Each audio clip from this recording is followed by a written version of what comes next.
नमस्कार दोस्तों, जैसा कि हम सभी जानते हैं कि केजीएमयू की नर्सिंग ऑफिसर की एग्ज़ाम डेट आ चुकी है। एग्ज़ाम डेट है हमारी 14 नवंबर। आप सभी अच्छे से तैयारी कर रहे होंगे। मैं उम्मीद करता हूँ कि नर्सिंग के सब्जेक्ट और नॉन नर्सिंग के टोटल कवर कर लिए होंगे। ये बेसिकली इस वीडियो में मैं आपको क्या बताना चाहता हूँ कि टोटल जो आपको जानकारी केजीएमयू के एग्ज़ाम देने से पहले आपको जो जानकारियाँ होनी चाहिए वो मैं प्रयत्न करूँगा कि इस वीडियो में आपको मैं दे दूँ। सबसे इम्पोर्टेंट जानकारी तो फ़िलहाल के लिए यही है कि 14 नवंबर को आपका एग्ज़ाम है। आज 30 अक्टूबर है, तो आपके पास ओनली 15 डेज़ बचे हैं एग्ज़ाम से पहले आपकी तैयारी को पुख्ता करने के लिए। अभी ये टाइम बेसिकली तो रिवीजन का है। कोई नई चीज़ इसमें पढ़ने के लिए कुछ होनी नहीं चाहिए आपके पास, क्योंकि अब अगर नया पढ़ने जाओगे तो उन्हें रिवाइज़ नहीं कर पाओगे, एग्ज़ाम में कंटेस्ट होना बहुत मुश्किल है। हाँ, कुछ पोर्शन और कुछ टॉपिक ऐसे होते हैं जिनको हम ऑन द स्पॉट और एग्ज़ाम से कुछ 2-3 दिन पहले रिवाइज़ कर सकते हैं, जिनमें से कुछ फैक्ट्स और जैसे कुछ टॉपिक रहते हैं, जैसे कि अगर आप जानना चाहो तो कुछ करंट अफेयर्स के जो आप क्वेश्चन यूट्यूब से लगा सकते हो, करंट के क्वेश्चन, और कुछ जीके के फैक्ट्स होते हैं वो देख सकते हो। मैथमेटिक्स के कुछ फार्मूला आप एग्ज़ाम से पहले रिवाइज कर सकते हो, और रीजनिंग के कुछ ट्रिक्स और टिप्स देख सकते हो एग्ज़ाम से पहले। आप चाहे यूट्यूब से देखो, चाहे आपके पास अगर कोई बुक है तो ये देख सकते हो। ये कुछ कंटेंट होता है जो एग्ज़ाम से पहले हम तैयार कर सकते हैं। अब मैं अपनी क्लास में एक चीज़ पे बहुत ज़ोर देता हूँ, ख़ास तौर पे यूपी के जो एग्ज़ामिनेशंस होते हैं उनमें नॉन नर्सिंग के जो पोर्शन है ना, नॉन नर्सिंग का पोर्शन है, मैं उस पर बहुत ज़ोर देता हूँ कि ये कवर करो। वो हम आगे डिस्कस करेंगे कि क्यों मैं इस पर इतना ज़ोर देता हूँ। तो अभी हम वीडियो की शुरुआत करते हैं, फिर हम देखते हैं कि आगे आगे क्या चीज़ें हम इसमें ध्यान दे सकते हैं, गौर करने वाली क्या क्या चीज़ें हैं हमारे पास। तो इम्पोर्टेंट डेट हमने डिस्कस कर ली, और उसके बाद जो एग्ज़ाम की हम तैयारी कर रहे हैं, हमें पता होना चाहिए कि हमारे पास लड़ने के लिए कितनी सीटें हैं। तो टोटल सीटें हमारे पास 733 है, जिसमें से 160 बैकलॉग की सीटें हैं और बाकी इस बार जो वैकेंट हुई थी वो 626 सीटें हैं। लेवल 7 की ये जॉब है आपको, और 7 सीपीसी जो है इसके अकॉर्डिंग आपको सैलरी मिलेगी। तो लेवल 7 की जो है वो पे बैंड से आपको सैलरी मिलती है। इसके अंदर salary is a different motivation, but फ़िलहाल हम बात करते हैं इसके सिलेबस की, कि इसमें सिलेबस क्या क्या रहता है। एग्ज़ाम पैटर्न की बाद में बात करेंगे, पहले हम सिलेबस की बात कर लेते हैं। सबसे पहले हम बात करते हैं नॉन नर्सिंग की। नॉन नर्सिंग सब्जेक्ट्स में से 100 में से 60 मार्क्स के क्वेश्चंस आते हैं। एक बार हम एग्ज़ाम पैटर्न की भी बात कर लेते हैं। एग्ज़ाम पैटर्न टोटल 100 क्वेश्चंस आते हैं। Total question number of question कितने रहते हैं? 100 रहते हैं। और प्रत्येक क्वेश्चन का कितना नंबर होता है? 1 नंबर रहता है। यानी कि एक क्वेश्चन आप सही करोगे आपको 1 नंबर मिल जाएगा। आपके पास ये 100 क्वेश्चन करने के लिए टाइम होता है 2 आवर्स का, और नर्सिंग सब्जेक्ट के टोटल 60 मार्क्स आपके पास रहते हैं, और इंग्लिश सब्जेक्ट के 10 मार्क्स रहते हैं, जीके में से 10 और रीजनिंग में से 10, मैथ में से 10। यानी कि टोटल बोलो तो नॉन नर्सिंग के कितने क्वेश्चन आते हैं? 40 क्वेश्चंस आते हैं। 40 क्वेश्चंस 40 मार्क्स। अब यहाँ पे बात आती है कि मैं जो ये बार बार कहता हूँ ना कि नॉन नर्सिंग बहुत इम्पोर्टेंट है नर्सिंग एग्जामिनेशन, खासतौर पे यूपी के लिए। क्यों? क्योंकि 60-40 का रहता है यहाँ पे। 60 क्वेश्चन नर्सिंग के, आप कितने भी कोशिश कर लो। फॉर एग्जांपल आपने नर्सिंग में से 60 क्वेश्चन सही कर दिए, ठीक है, एग्जांपल के तौर पे, परंतु कट ऑफ चली गई 65। खासतौर पे अगर आप जनरल कैटेगरी या यूआर कैटेगरी हो या फिर ओबीसी हो, इनकी ठीक ठाक कट ऑफ जाती है। तो आप कैसे इसमें क्वालिफाई करोगे? अगर आपने 100% सिक्योर भी कर लिया अगर अपने नर्सिंग पोर्शन को, तब भी आप इसमें सिलेक्शन नहीं ले पाओगे। तो मेरे कहने का मतलब ये है कि नर्सिंग पढ़नी है, नर्सिंग अपनी मजबूत रखनी है, क्योंकि ये तो सभी पढ़ के आएंगे, ये सभी इसकी तैयारी करके आएंगे। लेकिन उस नर्सिंग करने के साथ साथ हमें इन 40 नंबरों पे भी ध्यान देना है, इनको मैक्सिमाइज़ करना है। ये एक तरह के फ्री के नंबर होते हैं। अगर एक बार आपने नॉन नर्सिंग पे पकड़ बना ली ना, तो ये नंबर आपके फ्री के, आपका सिलेक्शन होने के चांसेस आप बहुत इंक्रीज़ कर लेते हो अगर आपके नॉन नर्सिंग अच्छी है तो। अब बात करते हैं कि नॉन नर्सिंग में क्या क्या चीज़ें हमें पढ़नी है, किन किन चीज़ों पे हमें ध्यान देना है। तो पहले तो मैं एक चीज़ बता देता हूँ, ज़रूरी चीज़ जो छूट गई है, नेगेटिव मार्किंग। नेगेटिव मार्किंग क्या है? अगर आप एक क्वेश्चन गलत करते हो तो आपका 1/3 मार्क्स कट जाता है। इसका मतलब मैं समझा देता हूँ आपको एक बार। इसका मतलब ये है कि अगर आप 3 क्वेश्चन गलत करते हो तो आपका एक राइट क्वेश्चन जो आपने किया है उसका नंबर घट जाता है। फॉर एग्जांपल, जैसे एग्जांपल से समझते हैं, आपने टोटल क्वेश्चन किए 100, यानी अटेम्प्ट आपने कितने किए? सारे के सारे क्वेश्चन अटेम्प्ट कर दिए। इन अटेम्प्ट में से आपके सही हुए थे 70 क्वेश्चन और आपके गलत हुए थे 30 क्वेश्चन। तो अब नेगेटिव मार्किंग, अब आप कहोगे सर मेरे तो 70 नंबर आ गए, बट आपके 70 नंबर नहीं आए क्योंकि इस एग्ज़ाम में नेगेटिव मार्किंग है 1/3 की। यानी कि आपके जो 30 क्वेश्चन गलत हुए हैं ना, वो 1/3 के हिसाब से 10 क्वेश्चन जो आपके सही थे उनको काट देंगे और आपके फाइनल बचेंगे सिर्फ और सिर्फ 60, क्योंकि 1/3 नेगेटिव मार्किंग। अब आपके मार्क्स होंगे 60, इवन आपने 70 क्वेश्चन सही किए उसके बावजूद। इसलिए ये भी ध्यान रखो कि नेगेटिव क्वेश्चंस हैं वो कम से कम करो। आपको जो क्वेश्चन बिल्कुल भी नहीं आता उसको अटेम्प्ट मत करो। ये मैं बाद में समझाऊंगा कि लास्ट में एक तरीका बताऊंगा कि किस तरह से नेगेटिव हम कम कर सकते हैं। उसके लिए वीडियो के अंत तक बने रहे मेरे साथ। अब हम आगे बात करते हैं, ये हो गए हमारे टोटल मार्क्स कितने हैं, टाइम कितना है और सब्जेक्ट के क्वेश्चन कितने कितने आते हैं, नेगेटिव मार्किंग क्या है और मिनिमम क्वालिफाइंग मार्क्स होते हैं। ओबीसी और जनरल कैटेगरी और ईडब्ल्यूएस के लिए 50% और एससी एसटी के लिए 45% रहते हैं। यानी कि इससे कम अगर आपके नंबर आते हैं तो आप क्वालिफाई नहीं करोगे। ठीक है, ये एक डिफरेंट सिनारियो हो गया। ठीक है, अब हम बात करते हैं सिलेबस की। सिलेबस की बात करते हैं नर्सिंग सब्जेक्ट की, तो मुझे बताने की आवश्यकता नहीं है। जो हम अगर आप बीएससी नर्सिंग किया तो 4 साल में जो पढ़ते हो, जीएनएम किया, पोस्ट बीएससी किया, तो उस दौरान आपने कोर्स में जो सब्जेक्ट्स पढ़े हैं वो सारे नर्सिंग के सब्जेक्ट है। फिर भी एक बार मोटा मोटा हम रिवाइज करवा देते हैं। Anatomy and physiology, fundamental nursing, MSN medical surgical nursing, community health nursing, psychiatric हो गई आपकी, साइकेट्रिक साइकोलॉजी, ओबीजी मिडवाइफरी और obstetrical nursing, period research and management, और कुछ छोटे मोटे पोर्शंस और भी है। सोशियोलॉजी कभी कभार क्वेश्चन आते हैं, बट मेजर पोर्शन जो आपका है वो यही रहता है। इसी में से ही क्वेश्चंस आपके पढ़ते हैं। तो ये आपका नर्सिंग का सिलेबस है। ये तो मुझे अगर बताने की ज़रूरत पड़ रही है तो इसका मतलब आप तैयारी कर नहीं रहे हो, सच बात तो ये है। अब बात आती है इंग्लिश की। इंग्लिश में किन किन पोर्शंस पे इस वक्त ध्यान दे सकते हो उनकी बात करते हैं। एग्जाम्पल के तौर पे अगर मैं कहूँ, ग्रामर इस वक्त आप रेडी कर लोगे तो बहुत मुश्किल है। ये तो आपने अगर बचपन में ग्रामर पढ़ी है तभी कर सकते हो, जैसे टेंस, आर्टिकल, प्रीपोजिशन, कंजक्शन। 10 दिनों में आप ये रेडी नहीं कर सकते, तो फिर क्या रेडी कर सकते हैं सर?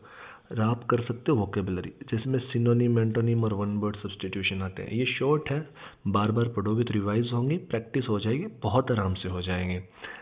इस वक्त अगर आपने पहले कभी नहीं किए हैं तो आप सेंटेंस करेक्शन में एक्टिव पैसिव वॉइस पे ज़्यादा ध्यान मत देना, क्योंकि टाइम वेस्ट होगा आपका। रीडिंग कॉम्प्रिहेंसिव अगर आता है और तो आप कर सकते हो, वो तो बचपन से करते हैं। एक पैराग्राफ आता है, उसमें से कुछ क्वेश्चंस आपको पूछ लिए जाते हैं कि उसमें से टिक करो। फिर बात आती है ईडीएम और फ्रेजेस। ईडीएम यानी कि कहावतें, मुहावरे। ईडीएम का मतलब मुहावरे। जैसे हम कहते हैं ना कि नाच न जाने आंगन टेढ़ा, वैसे इंग्लिश में ऐसे मुहावरे होते हैं।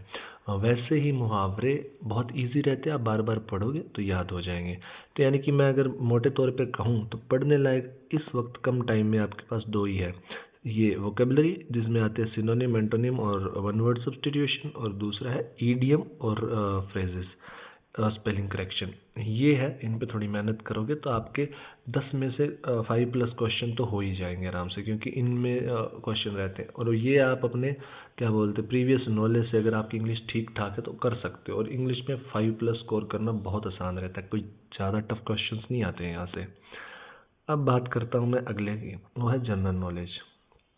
जनरल नॉलेज आज के टाइम में हर एक एग्ज़ाम में है, यूपीएससी से लेके आपके स्टेट पीसीएस से, स्टेट पीसीएस हो गया, स्टेट पीसीएस हो गया, एसएससी का एग्ज़ाम हो गया, और इवन छोटे मोटे जो टीचिंग के एग्ज़ाम होते हैं, जो टीचर्स के लिए होते हैं, वो एग्ज़ाम हो गए, हमारे नर्सिंग के एग्ज़ाम हो गए। इन सभी में जनरल नॉलेज का आज के टाइम में रोल बहुत है। गवर्नमेंट ये चाहती है कि सिर्फ इंसान को सब्जेक्टिव नॉलेज ही ना हो, उसके इर्द गिर्द दुनिया में क्या हो रहा है इस बात का भी उसे नॉलेज होना चाहिए। तो जनरल नॉलेज में हमें किन किन चीज़ों को पढ़ना है, किन किन चीज़ों पे ध्यान देना है। करंट अफेयर्स, करंट अफेयर्स का मतलब जानते हो क्या होता है? करंट का मतलब अभी हाल ही में जो चीज़ें हो रही है, अभी इन दिनों, मतलब जो घटना, यानी कि मान के चलो कि पिछले 6 महीने का करंट अगर आप पढ़ लेते हो तो इनफ होगा। कोई मैगज़ीन ले लो या फिर आप कोई यूट्यूब चैनल फॉलो करके देख सकते हो जिस पे बताते हैं। हम कोशिश करेंगे कि यहाँ पे आपको कुछ फैक्ट्स और क्वेश्चंस एग्ज़ाम से पहले हम दे पाए अगर आप हमसे जुड़े रहिएगा। फिर आती है इंडियन पॉलिटी और कॉन्स्टिट्यूशन। इंडियन पॉलिटी और कॉन्स्टिट्यूशन में बड़ा ऐसा है कि कॉन्स्टिट्यूशन में से ही ज़्यादा क्वेश्चंस आते हैं। इंडियन पॉलिटी के कुछ बेसिक फंडामेंटल क्वेश्चंस आ जाते हैं, ज़्यादा डिटेल इसमें आती नहीं है। इंडियन हिस्ट्री और जियोग्राफी, इंडियन हिस्ट्री तो मैं इस वक्त तो पढ़ने के लिए बिल्कुल सजेशन नहीं दूंगा, क्योंकि इसमें फैक्ट्स बहुत सारे हैं, आप अचानक 1 या 2 दिन पहले पढ़ के इसको क्वेश्चन नहीं कर पाओगे। हाँ, जियोग्राफी के कुछ फैक्ट और क्वेश्चन है वो आप कर सकते हो। फॉर एग्जांपल जैसे रिवर, माउंटेन, और हमारे पॉपुलेशन सेंसेस है कि सबसे ज़्यादा जनसंख्या कहाँ है, सबसे ज़्यादा जनसंख्या जैसे यूपी में हो गई, सबसे कम जनसंख्या कहाँ है, सिक्किम में है। भारत की साक्षरता दर कितनी है, 74.04% है। सबसे ज़्यादा साक्षर स्टेट कौन सी है, केरला है। सबसे कम क्या बोलते हैं सेक्स रेशियो कहाँ पे है, तो हरियाणा में है। और सबसे ज़्यादा सेक्स रेशियो कहाँ है, तो केरला में है। तो ऐसे फैक्ट्स पॉपुलेशन के हो गए।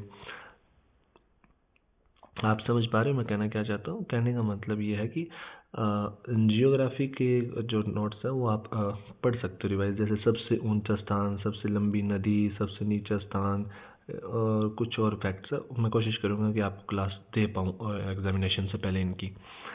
फिर रहा साइंस एंड टेक्नोलॉजी। साइंस में क्या, बेसिक साइंस, फिजिक्स और केमिस्ट्री कई बार जीएस में भी क्वेश्चन आ जाते हैं। इवन बायोलॉजी, आप कहोगे कि हम नर्सिंग के बायो, लेकिन कई बार बेसिक बायो के क्वेश्चन आते हैं जो हमने 11th-12th में पढ़ी हो, उस बायो से भी क्वेश्चन आ जाते हैं। तो थोड़ा बहुत ये भी देख लो। टेक्नोलॉजी, यानी कि आज के टाइम में टेक्नोलॉजी में क्या क्या चल रहा है। फॉर एग्जांपल सबसे फेमस एआई का है। एआई से एग्जांपल मुझे याद आया, एक क्वेश्चन बन सकता है, करंट में भी बन सकता है ये टेक्नोलॉजी से। जैसे अभी इंडिया ने अपनी पहली सेमीकंडक्टर चिप लॉन्च की थी, उसका नाम है विक्रम।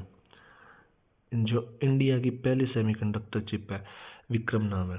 तो ऐसा क्वेश्चन भी आ सकता है कि इंडिया की पहली सेमीकंडक्टर चिप को क्या कहेंगे।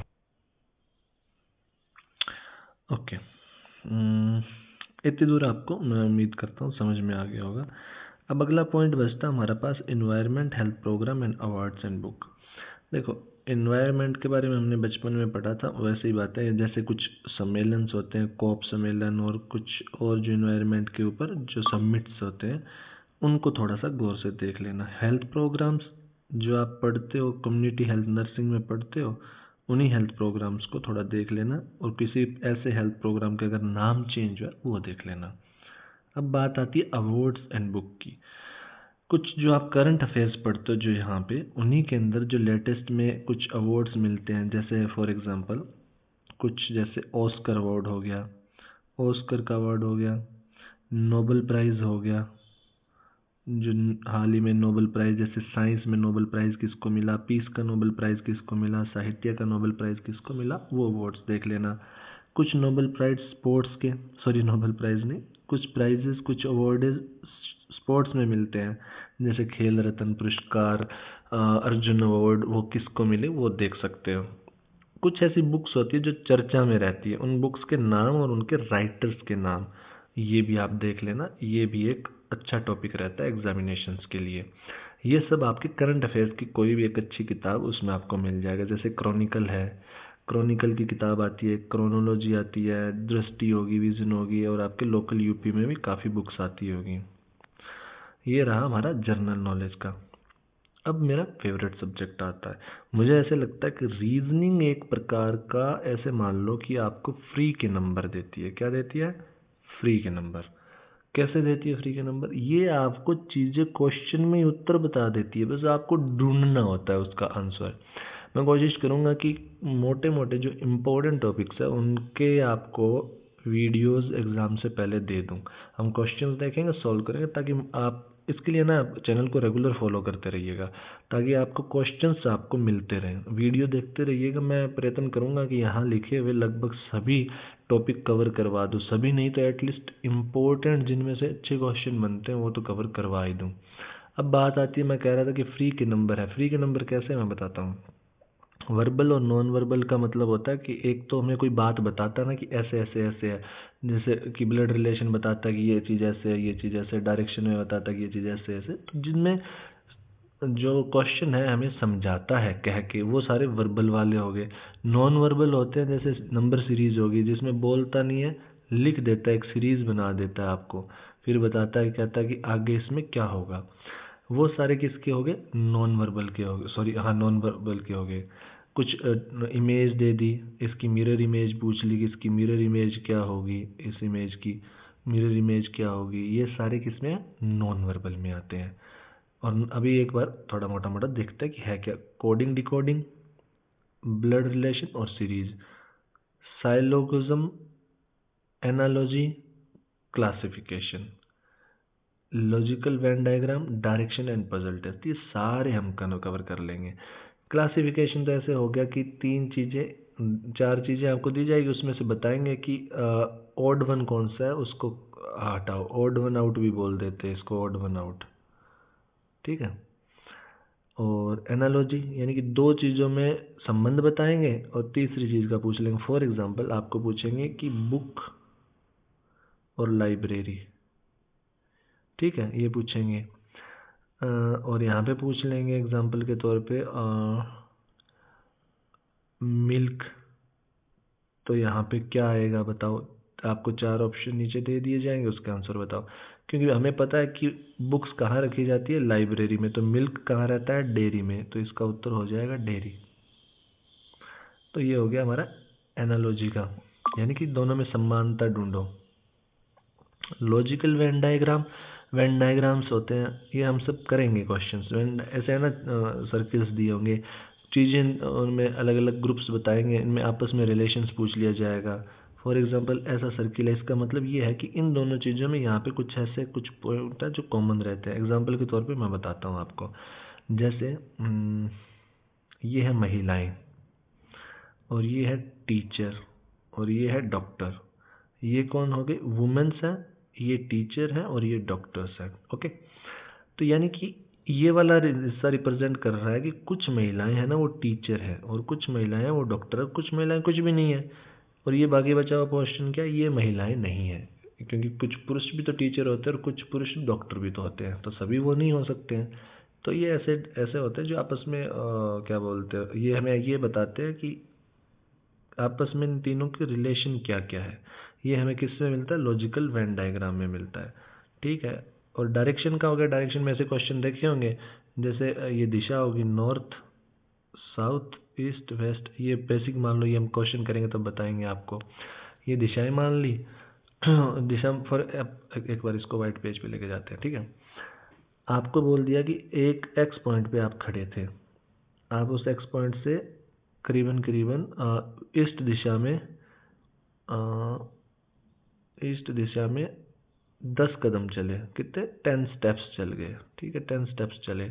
फिर आप अपने लेफ्ट घूमे, क्योंकि अब आपका मुंह ईस्ट की तरफ है, तो आपका लेफ्ट इस तरफ होगा और राइट होगा इस तरफ, ठीक है। तो हमें किस तरफ घूमना है? लेफ्ट की तरफ घूमना है। लेफ्ट में घूम के 5 कदम और चल लिए, ठीक है, 5 कदम और चल लिए। तो अब ये पूछेगा जो आपका ये पॉइंट है जहाँ पर अभी आप खड़े हो, वो आपके इनिशियल पॉइंट से किस दिशा में है। तो क्योंकि हमें पता है ये है नॉर्थ, ये है साउथ, और ये है वेस्ट, और ये ईस्ट, क्योंकि हम 5 कदम इधर जा चुके हैं, तो ये जो दिशा बनती है कौन सी बनेगी? ये नॉर्थ है और ये ईस्ट है, तो ये बनेगी नॉर्थ ईस्ट। उत्तर होगा आपका नॉर्थ ईस्ट दिशा। ये दिशा हो जाएगी। कई बार इसका डिस्टेंस पूछ लिया जाता है कि कितनी दूरी पे खड़े हो, तो वो फिर फॉर्मूला लग के परपेंडिकुलर पाइथागोरस थ्योरम लग के ये हाइपोटेनियस निकल जाएगा। ये हो जाएगी हाइट, ये हो जाएगी बेस, ये बेस, ये हाइट, और ये हो जाएगा हाइपोटेनियस। वो वाला फार्मूला लग के निकल जाता है, ठीक है। वो हम क्लास में देख लेंगे। एग्जाम्पल के तौर पे बता रहा हूँ कि इतने आसान आसान क्वेश्चन आते हैं, इतने आसान आसान पॉइंट्स होते हैं, ठीक है। तो ये सारा बहुत आसान है। मुझे यूँ लगता है कि कम से कम 10 में से 8 नंबर तो हर किसी के आने ही चाहिए जो प्रैक्टिस करके जाता है। यानी कि अगर आप नॉन नर्सिंग के प्रत्येक सब्जेक्ट में 5+ या 5 ही ले आते हो, तो आप हो जाओगे 20 क्वेश्चन, आप यहाँ से 20 मार्क्स कैरी करते हो। और अगर नर्सिंग सब्जेक्ट, जो नर्सिंग के 60 क्वेश्चंस हैं, उन 60 क्वेश्चंस में से अगर आप 40 भी सही कर पाते हो या 40+ सही कर पाते हो, तो आप आराम से देखो। आप यहाँ देखो, मैंने 60 नहीं कहा, मैंने सिर्फ 40 का। बहुत आसान है नर्सिंग में 40 सिक्योर करना, और यहाँ पे 20, तब भी आप 60 नंबर ले आए, चांसेस आपके सिलेक्शन के पास हो गए। लेकिन अगर यहाँ पे आपने अगर 50 करते हो ना आप हर बार, और यहाँ 20 कर दिए, सोचो आपके 70 नंबर है, कोई सिलेक्शन आपका रोक भी नहीं सकता। 70 नंबर मैं कह रहा हूँ, अगर आपके आगे 70+ KGMU में, तो आपका सिलेक्शन श्योर है, लिखवा के ले लो, ठीक है। अब आता है मैथ तो ऐसा है कि अगर इजी आ गई तो बन जाती है, और अगर हार्ड आई तो वो क्वेश्चंस करो जो आपको अच्छे से आते हैं, ठीक है। तो इसको तो हम एक बार रहने ही देते हैं, ठीक है। मैथ आपको मैथ वाले सर बताएंगे मैथ के बारे में डिटेल में, मैथ के। लेकिन एक बार मोटा मोटा देख लेते हैं कि नंबर सिस्टम आता है इसमें, ratio, proportion, percentage, profit loss, ये थोड़ा आसान रहता है। कंपाउंड और सिंपल इंटरेस्ट थोड़ा आसान रहता है। Time, speed, distance, time, work, average, data interpretation और मेंसुरेशंस, ये इसके कुछ टॉपिक्स हैं। सिलेक्शन और मेरिट कैसे बनती है? सिलेक्शन तो आपको पता ही है कि प्योरली जो आपका एग्जामिनेशन है उसके ऊपर कॉमन रिक्रूटमेंट टेस्ट होगा, उसके बेसिस पे आपके जितने नंबर आएंगे। अगर टाई ब्रेक होता है तो सबसे पहले ये देखा जाएगा कोर सब्जेक्ट यानी कि नर्सिंग सब्जेक्ट में किसके ज़्यादा नंबर है, उसको पहले प्रेफरेंस दी जाएगी।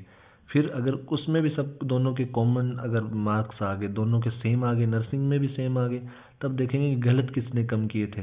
अगर गलत भी दोनों के बराबर निकले, तब देखेंगे उम्र में कौन बड़ा है, उसको प्रेफरेंस दे दी जाएगी, क्योंकि छोटी उम्र के पास बच्चे के पास या बंदे के पास चांसेस रहते हैं दोबारा भी सिलेक्ट होने के।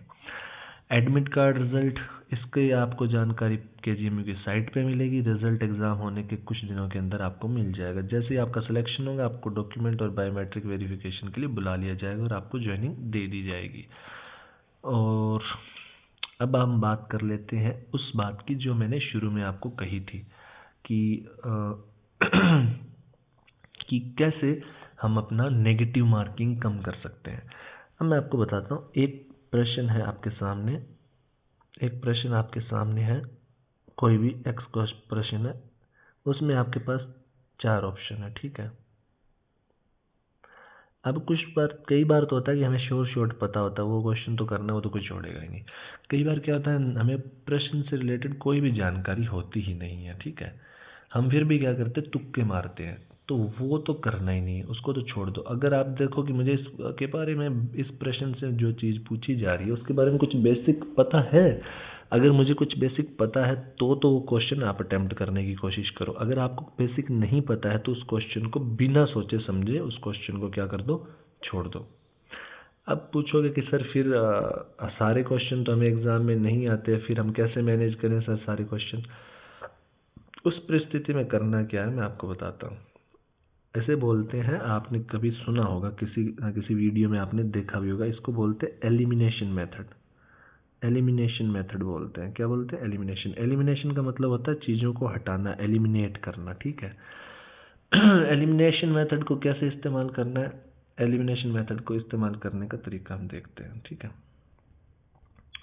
फॉर एग्जाम्पल, आपके पास टॉपिक है, इसके बारे में आपको पता है लेकिन एग्जैक्ट उत्तर पता नहीं है, लेकिन आप पहले उन ऑप्शंस को एलिमिनेट कर दो, उन ऑप्शंस को हटा दो जो आपको लगता है कि इसका ये उत्तर तो बिल्कुल भी नहीं हो सकता है, ठीक है।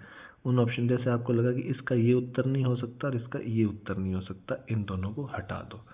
तो ये दो ऑप्शन हट गए। अब आपके पास दो ऑप्शन बचे। अब आपको पता है कि इन दोनों में से किसी एक का उत्तर होगा। अब ये देखो कि जो ये ऊपर बात लिखी गई है, आपके नॉलेज से लगा के देखो कि इन दोनों में से कौन सा ऑप्शन बेस्ट फिटिंग हो सकता है। उसको बिना सोचे समझे टिक कर दो। और ये क्वेश्चन बिल्कुल भी नहीं छोड़ने। जिनमें आप दो ऑप्शंस में पहुंच जाते हो ना, दो ऑप्शंस में, वो ऑप्शन बिल्कुल भी नहीं छोड़ते, क्योंकि आपके पास 50% प्रोबेबिलिटी रहती है। ऐसे अगर सारे क्वेश्चन हम छोड़ने लग गए तो सही, तो हम जो श्योर शॉट होते हैं एग्जाम में 30% क्वेश्चन होते हैं जिनमें हम श्योर होते हैं कि हमें उनका उत्तर आता है। सब तो आते नहीं है, तो हम सब छोड़ नहीं सकते हैं। तो 50% हमारे पास सही होने के चांसेस, 50 गलत होने के चांस है। तब समझो, अगर आपने एग्जाम्पल के तौर पे 10 क्वेश्चन किए जो आपको दो ऑप्शंस पता थे, उनमें से 5 आपके सही हो गए और 5 आपके गलत हो गए। अगर हम लगाएं 1/3 की नेगेटिव मार्किंग लगाए तो आपका करीबन 1.5 नंबर कटेगा, यानी कि 1.5 क्वेश्चन जो आपने सही किए वो कटेंगे। 5 आपके सही, इसमें से 1.5 निकालो, कितने बचे आपके पास? 3.5 नंबर फिर भी आप प्लस में रह गए इस तरीके से, ठीक है। लेकिन अगर आप ये 10 करते नहीं तो आपके कितने आते? 0 नंबर आते। तो ये तरीका होता है कि नेगेटिव कैसे कम कर सकते हैं कि आपके जो क्या बोलते हैं, नहीं आने वाला ऑप्शन है उसको तो बिल्कुल भी नहीं लेना है।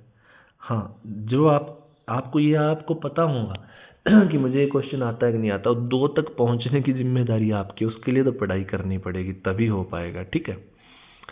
तो आप सभी को बेस्ट ऑफ लक आपके KGMU के एग्ज़ाम के लिए। सबसे पहले तो मेहनत करते रहिए। बेस्ट विशेस आपको आपके एग्ज़ाम के लिए। मेहनत करिए और आगे बढ़ते रहिए। हम कोशिश करेंगे कि एग्ज़ाम तक आपको अच्छा कंटेंट दे पाएँ ताकि आप एग्ज़ाम में अच्छे सक्सीड कर पाएँ। जो मुझे लगता है कि जनरल नॉलेज, यहाँ पे जनरल नॉलेज ना कह के कुछ करंट के टॉपिक और कुछ जनरल नॉलेज के टॉपिक और